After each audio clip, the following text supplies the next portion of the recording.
नमस्कार, संसद टीवी में आपका स्वागत है। मैं हूं प्रतिबिंब शर्मा और आप देख रहे हैं सेना का शौर्य। और हमारे साथ जुड़े हुए हैं एक विशेष मेहमान सुजीत कुमार, सांसद राज्यसभा।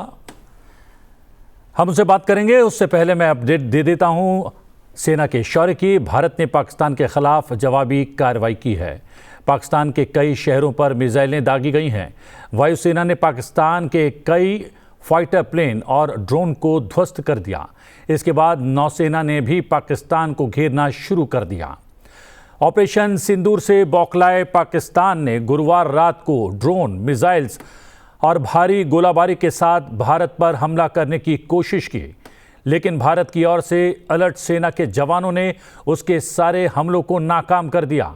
पाकिस्तान की ओर से जम्मू के सतवारी, सांबा, आरएसपुरा और अर्निया कस्बों पर 8 मिसाइलें दागी गईं।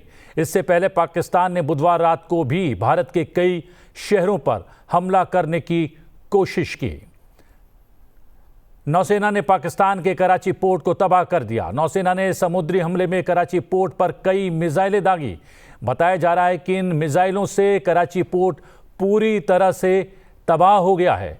पहलगाम आतंकी हमले के बाद पाकिस्तान से बड़े तनाव के बीच भारतीय नौसेना ने पहले ही आईएनएस विक्रांत को अरब सागर में तैनात कर रखा है। ऐसे में भारतीय नौसेना के टारगेट पर कराची पोर्ट था। हमारे साथ एक विशेष मेहमान जुड़े हुए हैं, सुजीत कुमार, राज्यसभा सांसद। सुजीत जी, संविधान में संप्रभुता की रक्षा का अधिकार दिया गया है। पहले आतंकवादी जो घटना हुई 22 तारीख को, उसका जवाब हमने दिया और आतंकवादी अड्डों को ध्वस्त कर दिया। अब उकसावे की 2 दिन से कार्रवाई की जा रही है पाकिस्तान की ओर से। हमारे शहरी क्षेत्रों पर, हमारे सैनिक शिविरों पर हमला करने की कोशिश की है, जिसको नाकाम कर दिया गया है। वो भी हमारी अपनी संप्रभुता का हम रक्षा करने का प्रयास कर रहे हैं। इसी प्रयास के तहत हम ये कार्रवाई कर रहे हैं क्या? बिल्कुल प्रतिबिंब जी, सबसे पहले तो मैं पूरे देशवासियों की तरफ से हमारे वीर जवानों को, हमारे डिफेंस फोर्सेस, आर्म्ड फोर्सेस और सरकार को सलाम करूंगा। बहुत बहुत आभार है पूरी देश। आज उनकी जो कार्रवाई हुई है और उनके वजह से आज पूरी देश जो सुरक्षित महसूस कर रहा है, उनको जितना भी हम लोग सलाम करें कम होगा। और आपका जो सवाल रहा, देखिए, शुरू से ही भारत का ये रवैया रहा है कि हम लोग जो आतंकी जो ठिकाने हैं, विशेषकर जो बावलपुर और जो उनके जो हाइडआउट्स हैं, वह एलईटी का हो या हिजबुल मुजाहिदीन का, लश्कर तैयबा, तो इन लोगों के जो ठिकाने, उन पे ही हमला करेंगे। कोई सोशल इंफ्रास्ट्रक्चर पे, कोई मिलिट्री इंफ्रास्ट्रक्चर पे या कोई अदर इंफ्रास्ट्रक्चर पे हम लोग कुछ भी वहाँ पे हम लोग का कोई अटैक नहीं होगा। ये भारत सरकार का साफ ये पॉलिसी रहा। लेकिन जब वहाँ पे हमला हम लोग किए और जो हाइडआउट्स, उनके जो आतंकवादियों को मारा गया और जो हाइडआउट्स को डिस्टर्ब किया गया, तो पाकिस्तान उसका उसको उनको समझ में आना चाहिए था कि ये एक, और वो खुद कह रहे हैं कि हम लोग, हमारे यहाँ पे कोई पाकिस्तान, कोई टेररिस्ट नहीं है, कोई टेररिस्ट ट्रेनिंग कैंप्स नहीं है, हाइडआउट्स नहीं है। तो उनको ये एक्चुअली हम लोग तो मदद कर रहे थे, लेकिन पाकिस्तान तो देश ही वैसा है। उसके बाद उन्होंने हमारे जो मिलिट्री इंफ्रास्ट्रक्चर पे हमला करने की कोशिश की। आपने जो बताया, उन्होंने 16 शहरों में मिसाइल, परसों रात को उन्होंने मिसाइल अटैक करने की कोशिश की, जिसको नाकाम किया हमारे एयर डिफेंस सिस्टम, हमारे काउंटर मिसाइल डिफेंस सिस्टम। और ड्रोन से भी अभी पूंछ सेक्टर में उन्होंने सिविलियन टारगेट्स किए। एक गुरुद्वारा पे उन्होंने हमला किया, 16 इनोसेंट सिविलियंस की मौत हुई है, कई सारे घायल हुए हैं। तो ये पाकिस्तान का, अभी पाकिस्तान बौखला हुआ है और उनको अपने डोमेस्टिक ऑडियंस को दिखाने के लिए कुछ ना कुछ करना पड़ेगा। ठीक है, तो ये अभी अभी इसका कार्रवाई अभी भारत सरकार का हमेशा ही रहा कि our response will be calibrated, it will be precise and it will be proportionate. हम लोग सिविलियन इंफ्रास्ट्रक्चर पे या मिलिट्री इंफ्रास्ट्रक्चर पे हमला नहीं करेंगे, और मिलिट्री इंफ्रास्ट्रक्चर पे तभी हमला करेंगे जब हम लोग को एक काउंटर अटैक करना पड़ेगा, या फिर राइट टू रिप्लाई, जो इंटरनेशनल लॉस में भी है। We have a right to reply, we have a right to counter attack if attacked on our military forces. जी। तो ये अभी करंट स्थिति ये है। और आपने जैसे ये भी कहा कि हमारे आईएनएस विक्रांत अभी अरेबियन सी में है, और नाval ब्लॉकेड का भी बात चल रहा है, कराची पोर्ट पे भी अभी कार्रवाई का बात चल रहा है। तो ओवरऑली हम लोग का जो रेस्पॉन्स रहा है, पूरे देश आज गर्व से गर्व महसूस कर रहा है कि हमारा जो रेस्पॉन्स है, बार बार पाकिस्तान को ये लगता था कि आके यहाँ पे आतंकी हमले करेंगे और वापस ले जाएंगे, और ये ये होना चाहिए था 26/11 के बाद ही हो जाना चाहिए था। लेकिन 26/11 के बाद क्योंकि नहीं हुआ, और उस समय 170 लोग करीबन शहीद हुए थे और बहुत सारे लोग घायल हुए थे, उसके बाद भी भारत सरकार का जो उस समय का जो सरकार रही, वो नाकाम रही जवाब देने को। तो इससे पाकिस्तान का जो हौसला बढ़ते गया, उनका जो बदमाशी बढ़ते गया। और ये अभी जो पहलगाम में जो हुआ है, तो इसका पूरा फॉरेंसिक एविडेंस के साथ पाकिस्तान मिलिट्री और आईएसआई की तरफ इसका इशारा जा रहा है। तो ये रेस्पॉन्स है, ये बिल्कुल एकदम राइट टू, हम लोग का राइट है under international law to give befitting reply to Pakistan. Deshratan Nigam ji भी हमारे साथ जुड़े हुए हैं, अधिवक्ता सुप्रीम कोर्ट। देशरतन जी, यहाँ पर संप्रभुता की रक्षा के लिए हम लोग ये सब कुछ कदम उठा रहे हैं। अंतर्राष्ट्रीय अगर कानूनों की बात करें तो अंतर्राष्ट्रीय कानून क्या कहते हैं इस संदर्भ में? देखिए, सबसे पहले तो अंतर्राष्ट्रीय कानून से पहले हमको अपना संविधान देखना पड़ेगा। संविधान की अगर आप प्रस्तावना प्रियम्बल देखते हैं तो उसमें साफ ये लगता है कि भारत के लोगों ने ये संविधान बनाया और उसको भारत के लोगों ने भारत को दिया। तो इसलिए संविधान की जो अथॉरिटी है वो भारत के लोगों से आती है, और भारत के लोगों ने एक प्रक्रिया यहाँ पर है।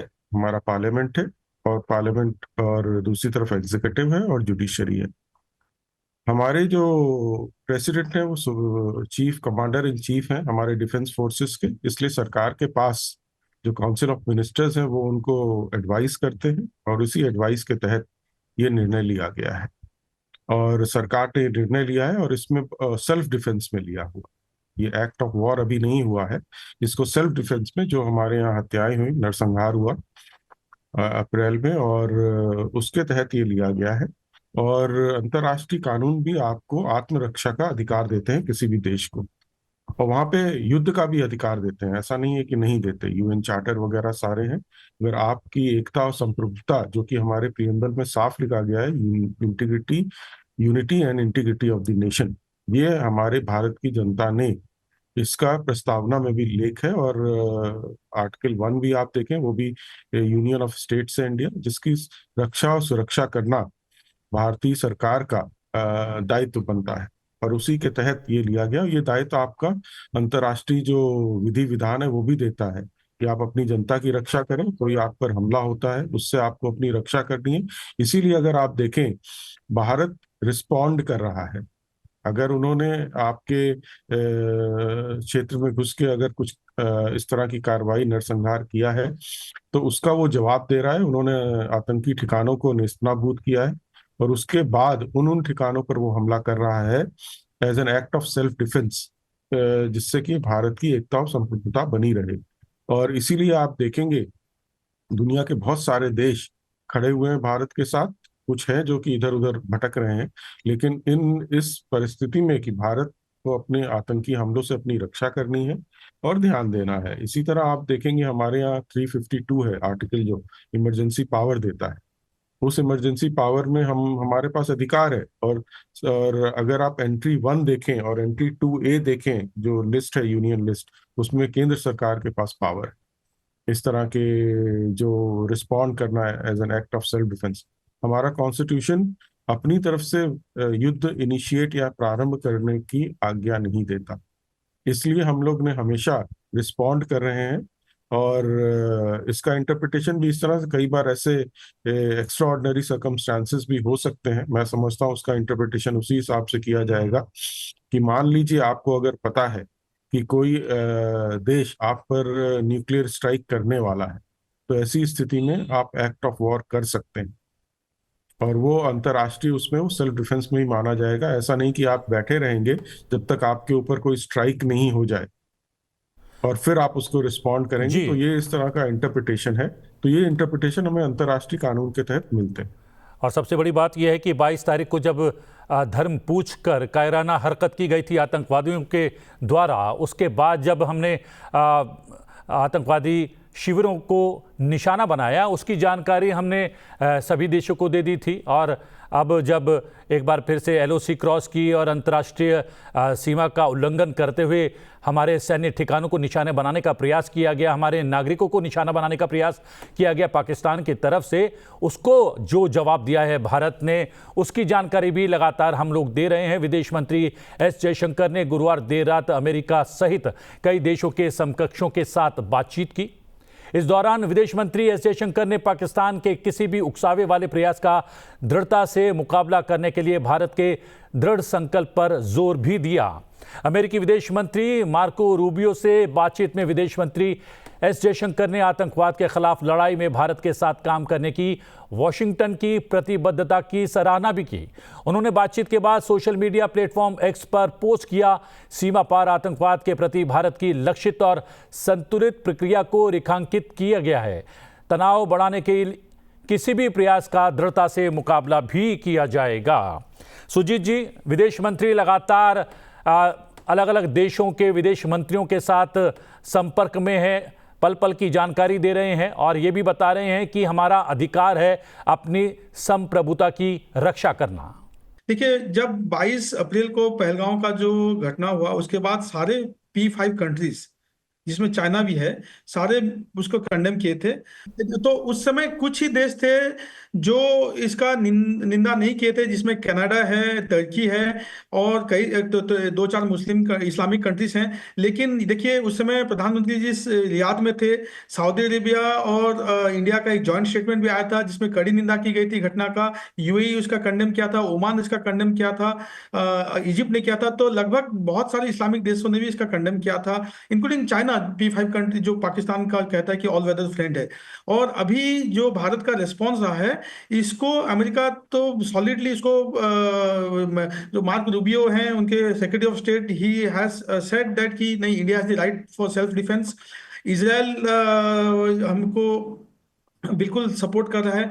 तो इसमें अभी पूरी दुनिया देखिए ग्रस्त है, टेररिज्म और आतंकवाद से पूरी दुनिया ग्रस्त है और सबको पता है कि पूरा जड़ आतंकवाद का पाकिस्तान में ही है।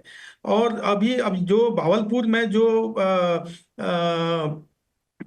हमला हुआ, जो सेल्फ डिफेंस के लिए भारत ने वहां पे जो हमला किया, डैनियल पर्ल जो 2002 में जिनकी हत्या हुई थी, जो अमेरिकन वॉल स्ट्रीट जर्नल के जो जर्नलिस्ट थे, उनको भी हत्या वहीं पे हुई थी। तो अब यही आप देखेंगे तो अमेरिका में भी सोशल मीडिया आप देखेंगे तो पूरी अमेरिका के लोग भी इसको सेलिब्रेट कर रहे हैं कि नहीं, एक आतंकवादी, एक जिसको UN ने टेररिस्ट प्रोस्क्राइब किया है, वहां पे कार्रवाई हुआ है। तो पूरा पूरा अमेरिका भी इसके साथ है। देखिए, बहुत सारे देश अभी ये समझ रहे हैं कि जो भारत का जो ये कार्रवाई है, this is an act of self defence. Bharat कभी भी किसी देश पे एग्रेशन दिखाता नहीं है, बहुत संयम रखते हैं हम लोग। और लेकिन जब पानी सर से ऊपर चला जाता है तो कुछ ना कुछ कार्रवाई करना ही पड़ेगा। और फिर भी भारत ने कहा है कि जब तक पाकिस्तान के तरफ से कोई हमारे मिलिट्री इंफ्रास्ट्रक्चर पे या फिर कोई फिजिकल इंफ्रास्ट्रक्चर पे हमला ना हो, तो हम लोग नहीं करेंगे रिटेलिएट। और we will only go after the terrorist training camps and terrorist hideouts. तो ये इसका पूरा दुनिया, आज इवन UN में भी इसका सराहना किया गया कि जिस तरह से रेस्ट्रेंट एंड संयम भारत ने दिखाया है, despite provocation, despite repeated provocation. तो ये सब आज पूरी दुनिया भारत के साथ खड़ी है। वैसे टर्की और अजरबैजान ऐसे दो चार देश हैं, वो उनको रॉक स्टेट ही कहा जाएगा। अब देखिए, टर्की पाकिस्तान का समर्थन कर रहा है, अजरबैजान पाकिस्तान का समर्थन कर रहा है। तो बेसिकली वो आतंकवाद का ही समर्थन कर रहे हैं और उनको we have to name and shame them. अभी उनको ये पूरी दुनिया के सामने उनको हम लोग को दिखाना पड़ेगा कि देखिए ये है टर्की, ये है अजरबैजान, ठीक है कि। और सबसे बड़ी बात ये है पाकिस्तान, सुजीत जी, वित्त पोषण भी एक बड़ी समस्या है आतंकवाद को लेकर। भारत ने पाकिस्तान को अंतर्राष्ट्रीय मुद्रा कोष यानी IMF से मिल रहे बेल आउट पैकेज को लेकर गंभीर सवाल उठाए हैं। जी हां, आज वॉशिंगटन में होने वाली IMF बोर्ड बैठक में भारत अपना पक्ष रखने वाला है। विदेश सचिव विक्रम मिस्त्री ने गुरुवार को बताया कि IMF के सामने भारत की ओर से देश के कार्यकारी निदेशक पाकिस्तान को दिए जा रहे लोन की समीक्षा के दौरान भारत की चिंताएं व्यक्त करेंगे। विदेश सचिव ने कहा कि पाकिस्तान को अब तक आईएमएफ से कुल 24 बेल आउट पैकेज मिल चुके हैं, लेकिन इनमें से कई का कोई प्रभावी परिणाम सामने नहीं आया है। उन्होंने ये भी कहा कि जो देश पाकिस्तान की मदद के लिए खुले हाथ से फंड दे रहे हैं, उन्हें इस पर विचार करना चाहिए और इन पैसों का उपयोग कहां कर रहा है पाकिस्तान, वो पूछना चाहिए। उन्होंने स्पष्ट रूप से आरोप लगाया कि यह फंडिंग अप्रत्यक्ष रूप से पाकिस्तान की सैन्य और खुफिया एजेंसियों को फायदा पहुंचा रही है, जो लश्कर तैयबा और जैश ए मोहम्मद जैसे आतंकवादी संगठनों को समर्थन देते हैं। देशरतन जी, आईएमएफ को लेकर भी चिंता जताई गई है। 24 बार बेल आउट दिया है और वित्त पोषण आतंकवादियों को कहीं ना कहीं मदद कर रहा है फलने फूलने के लिए। जी देखिए, पहले भी जो पाकिस्तान था वो ग्रे लिस्ट में, एफएटीएफ की ग्रे लिस्ट में रह चुका है और कोशिश अब ये की जानी चाहिए कि वो ब्लैक लिस्ट हो जाए। और ये जो पैसा, आपने सही बोला कि जो बाहर से जो बेल आउट पैकेजेस मिल रहे हैं वो पैसा जा कहाँ रहा है, क्योंकि वहां का जीवन स्तर पाकिस्तानियों का तो नीचे ही गिरता जा रहा है। किसी भी स्तर पे देखें, खाने का आटा नहीं होता है, चीजें नहीं होती हैं, तो पैसा जा कहाँ रहा है? वो आतंकी गतिविधियों में जा रहा है, भारत के विरोध में उसका इस्तेमाल हो रहा है। और ये जैसे जैसे मोहम्मद हुआ, लश्कर तैयबा हुआ, इन सब के पास पैसा जा रहा है। तो भारत ने जो बहुत अच्छी कूटनीति के तहत जो उनकी वित्तीय सहायताएं हैं उन पर हमें अभी कुठाराघात करना है, जिससे कि ये आतंकी गतिविधियां रुक जाए। और आईएमएफ हुआ या वर्ल्ड बैंक हुआ, वर्ल्ड बैंक में भी आपके बांगा साहब हैं जो कि उसके हेड हैं। तो इस तरह की जो चीजें हैं, बहुत स्तर पर भारतीय सरकार काम कर रही है। जो सेल्फ डिफेंस में जो चल रहा है वो तो चल ही रहा है, अंतर्राष्ट्रीय स्तर पर भी यूनाइटेड नेशंस हुआ या आईएमएफ हुआ, उस स्तर पर भी सारे कार्य चल रहे हैं। विदेश मंत्री, वित्त मंत्री सारे, या विक्रम मिश्री हमारे जो विदेश सचिव हैं, ये सारे मिलके एक कोऑर्डिनेटेड एफर्ट कर रहे हैं और वो होना भी चाहिए। यहाँ एक दूसरी बहुत बड़ी बात आ जाती है। देखिए, पाकिस्तान ने शिमला समझौता रद्द कर दिया, तो इसका मतलब अब लाइन ऑफ कंट्रोल नहीं रह गया है, ये याद रखिए। और वो लाइन ऑफ कंट्रोल उन्होंने ही खत्म किया है। वो शायद इस बात पे उनके पास कोई लीगल एडवाइस ठीक नहीं थी। जब लाइन ऑफ कंट्रोल आपने खुद खत्म कर दिया है तो हमारे पास भारतीय सेना को वो अधिकार मिल जाता है, या जब लाइन ऑफ कंट्रोल है नहीं तो उसको क्रॉस करना या नॉट क्रॉस करना कोई मायने नहीं रखता। तो लाइन ऑफ कंट्रोल खत्म हो गया है, तो भारतीय सेना अपने अधिकारों के तहत जो 1971 वॉर के पहले जो स्थिति थी उसको भी कोशिश कर सकती है, क्योंकि अब कोई बॉर्डर तो वैसे भी नहीं है, लाइन ऑफ कंट्रोल है हमारे और पाकिस्तान के बीच में। तो ये एक बहुत अच्छी स्थिति भारत के लिए बन गई है। और उस विषय पे भी अगर भारतीय सरकार के मन में ये जरूर होगा कि शिमला समझौता उन्होंने रद्द किया है, हमने नहीं किया है, तो उसका हम फायदा उठा सकते हैं। और वित्तीय स्थितियां जो है पाकिस्तान की वैसे ही खराब है, उनके पास फॉरेन एक्सचेंज रिजर्व्स भी नहीं है, 8 बिलियन के करीब है, वो भी उसमें से विदेश से लिया हुआ पैसा है। तो उनको ये समझना चाहिए कि वो अपनी ही जनता का भूखा मार रहे हैं, बजाय कि वहां की अपनी जनता का ध्यान करें और भारत को नुकसान पहुंचा रहे हो। भारत तो इसका मुंह तोड़ जवाब देगा ही देगा। जो कार्रवाई चल रही है, और कल रात जो जिस तरह से कार्रवाई हुई है और बहुत सारे शहरों में एक साथ करनी पड़ी मजबूरी में, तो बहुत जरूरी है। देखिए, पहले तो हम लोग ईंट का जवाब ईंट से दे रहे थे, अब वो वक्त है कि अब ईंट का जवाब पत्थर से देने की बारी आ रही, क्योंकि वो सुधरने वाले नहीं है।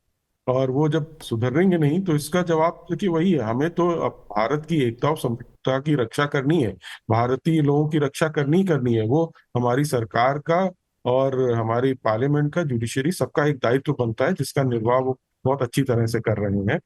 और ये बात धीमे धीमे अब देखिएगा कि मुझे लगता है जैसे P5 सुजीत जी ने बोला, कोई ना कोई कार्रवाई भी वो कर सकती है। सिक्योरिटी काउंसिल जो 15 मेंबर्स हैं सिक्योरिटी काउंसिल के, वहां पाकिस्तान ने बहुत गुहार लगाई, लेकिन वहां से पाकिस्तान को कुछ नहीं मिला।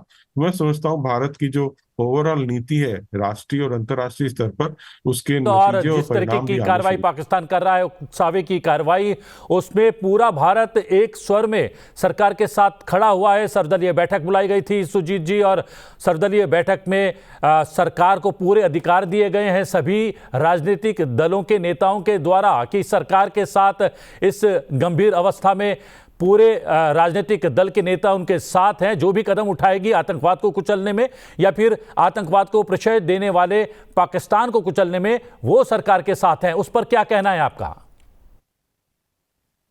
देखिए प्रतिबिंब जी, मैं दो चीज करना चाहता हूँ। पहले तो जो बेल आउट पैकेज आपने बताया, 24 बेल आउट पैकेज, एक देश को 24 बेल आउट पैकेज की क्यों जरूरत हुई? ये जो IMF और बाकी जो वैश्विक संस्थाएं, इनको सोचना चाहिए कि एक देश को इतनी सारी बेल आउट पैकेज, लगभग हर दूसरे साल एक बेल आउट पैकेज, हर साल एक बेल आउट पैकेज पाकिस्तान को जरूरत हो रहा है, तो इसमें विचार करने की जरूरत है। दूसरी बात, जो देवरतन जी ने कहा कि शिमला समझौता को खुद पाकिस्तान ने रद्द किया है, इसका मतलब क्या हुआ कि जो पाकिस्तान ऑक्युपाइड कश्मीर है, ये तो हमारा है ही पहले से। वो जो तो 19 जब से annexation of the princely state of Jammu and Kashmir Maharaja Hari Singh ने जब साइन किया, तब से ही है। इसको इलीगली पाकिस्तान ने ऑक्युपाई किया था। तो ये अभी हम अपने ही जो देश के अंदर जो आतंकवादी जो ठिकाने, वहां पे हम लोग कार्रवाई कर रहे हैं। POK में पाकिस्तान ऑक्युपाइड कश्मीर, ये अभी कॉन्स्टिट्यूशनली हमारा था, लीगली हमारा था।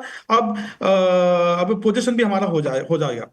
तीसरी बात, आपने जो कहा कि ऑल पार्टी मीटिंग, देखिए ये मुझे बहुत खुशी हो रही है कि राजनीति को परे रखते हुए सारे राजनीतिक दलों ने अभी भारत सरकार के पीछे चट्टान की तरफ खड़े हैं, ये कहा है। ठीक है, कुछ कुछ पॉलिटिकल लीडर्स के कुछ कुछ स्टेटमेंट्स इधर उधर के आ रहे हैं, तो लेकिन उसको ज्यादा गुरुत्व नहीं देना चाहिए। लेकिन देखा जाए तो जब 22 अप्रैल के हमले के बाद और उसके बाद अभी जो सैनिक कार्रवाई हुआ है, इसमें जो ऑल पार्टी मीटिंग कल भी हुई थी, सारे राजनीतिक दलों ने कहा है कि हम देश के साथ और सरकार के साथ खड़े हुए हैं, और जो भी निर्णय सरकार लेगी हम उसका समर्थन करेंगे। तो ये एक बहुत अच्छा संदेश जा रहा है पूरी दुनिया को कि जब देश में एक इमरजेंसी, नेशनल इमरजेंसी का सिचुएशन है, हालांकि अभी आर्टिकल 352 का प्रोक्लेमेशन हुआ नहीं है, लेकिन वॉर लाइक सिचुएशन है। तो ऐसे में अपने राजनीति को, अपने डोमेस्टिक पॉलिटिक्स को परे रखते हुए भारत एक है और एक स्वर में कह रहा है कि पाकिस्तान को हम लोग उचित जवाब देंगे। जो हम लोग शांति प्रिय देश हैं, लेकिन बार बार कोई हमको तंग करेगा तो हम लोग चुप नहीं बैठेंगे और ईंट का जवाब, जैसे निगम जी ने कहा, पत्थर से देंगे। ये पूरी दुनिया को ये संदेश गया है। है कि संविधान ने हमें अधिकार दिया है अपनी संप्रभुता की रक्षा का। उस अधिकार का हम प्रयोग कर रहे हैं और अपनी संप्रभुता की रक्षा कर रहे हैं। आप दोनों विशेषज्ञ कार्यक्रम में सम्मिलित हुए, विशेष बनाए इस कार्यक्रम को। बहुत बहुत धन्यवाद। सेना का शौर्य इस विशेष कार्यक्रम में इतना ही। मुझे दीजिए आज्ञा, लेकिन बने रहिए संसद टीवी के साथ। नमस्कार।